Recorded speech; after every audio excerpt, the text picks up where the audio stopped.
Hi అండి, welcome to మాయా రుచులు. ఈరోజు రెసిపీ వచ్చేసి ఎంతో టేస్టీగా ఉండే కాకరకాయ ఫ్రై అండి. ఇదే ప్రాసెస్లో చేసుకోండి, మీకు చాలా బాగా కుదురుతుంది. పప్పులోకైనా, సాంబార్లోకైనా, దేనిలోకైనా సైడ్ డిష్గా చాలా బాగుంటుందండి. ఇప్పుడు వీడియోలోకి వెళ్ళిపోదాం. ముందుగా కాకరకాయని పైన చెక్కు తీసేసుకోవాలి. అటు ఇటు కట్ చేసుకొని రెండుగా కట్ చేసుకొని లోపల గింజలు తీసేసుకోవాలి. ఇలా గింజలు తీసేసుకోవాలండి. గింజలు తీసేసుకున్న తర్వాత ఒక స్పూను ఉప్పు, హాఫ్ టీ స్పూన్ పసుపు వేసుకోవాలి. వేసుకున్న తర్వాత పైకి కిందకి 2 నిమిషాలు తిప్పుకోవాలండి. తిప్పుకుంటే ముక్కలు మొత్తానికి పడుతుంది ఉప్పు పసుపు. ఇప్పుడు మూత పెట్టుకొని ఒక 10 నిమిషాలు పక్కన పెట్టుకుందాం. పక్కన పెట్టుకొని మూత తీసేసుకొని బాగా పిండుకోవాలండి. పిండుకుంటే కాకరకాయలో చేదంతా పోతుంది.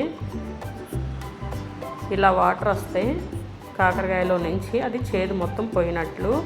ఇప్పుడు పొయ్యి మీద ఒక కళాయి పెట్టుకొని ఒక 50 గ్రాములు వేరుశనగ పప్పు వేసుకోవాలి. వేరుశనగ పప్పు ఫ్రై చేసుకుంటూ చిన్న సైజు కొబ్బరి ముక్కను కట్ చేసుకొని వేసుకోవాలండి. ఇలా 2 నిమిషాలు ఫ్రై చేసుకున్న తర్వాత ఒక టీ స్పూన్ జీలకర్ర, ఒక టీ స్పూన్ నువ్వులు వేసుకొని ఫ్రై చేసుకోవాలండి. ఇప్పుడు ఒక టీ స్పూన్ ధనియాలు కూడా వేసుకొని ఫ్రై చేసుకోవాలి. ఇలా ఫ్రై అయిన తర్వాత ఒక ప్లేట్లోకి తీసేసుకుందాం. అదే కళాయిలో ఫ్రై చేసుకోవడానికి సరిపోను నూనె వేసుకోవాలండి. ఇప్పుడు పిండి పక్కన పెట్టుకున్న కాకరకాయ ముక్కలు వేసుకొని ఫ్రై చేసుకుందాం. తిప్పుతూ ఉండాలి. ఇవి ఫ్రై అవుతూ ఉండగా మనం ఇందాక ఫ్రై చేసి పెట్టుకున్న ఇంగ్రీడియంట్స్ అన్నీ మిక్సీ పట్టుకుందామండి. ఒక జార్లో వేసేసుకొని దీనిలోకి 2 టేబుల్ స్పూన్లు కారం వేసుకోవాలి. ఒక పావు టీ స్పూన్ పసుపు వేసుకోవాలి. ఒక 10 వెల్లుల్లి రెబ్బలు వేసుకొని మిక్సీ పట్టుకోవాలండి.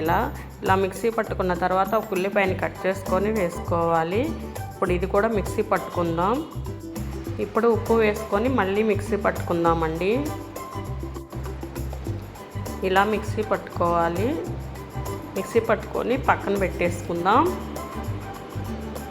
కాకరకాయ ముక్కలు ఫ్రై తిప్పుతూ ఉండాలండి మధ్య మధ్యలో,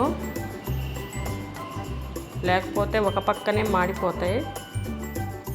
ఇలా ఫ్రై అయిన తర్వాత ఒక ప్లేట్లోకి తీసేసుకుందాం.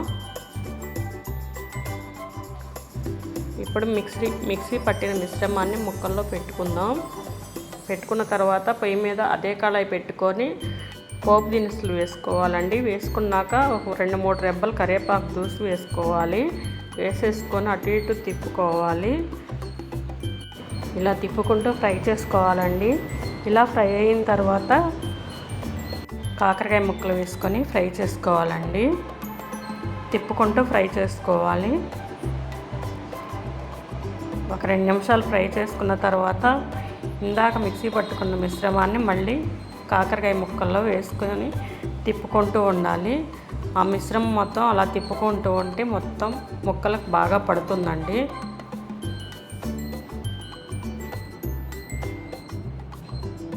ఇలా తిప్పుకుంటూ ఫ్రై చేసుకోవాలి.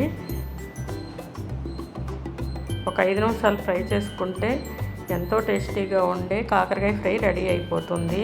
ఇదే ప్రాసెస్లో చేసుకొని మీకు ఎలా వచ్చిందో కామెంట్లో చెప్పండి.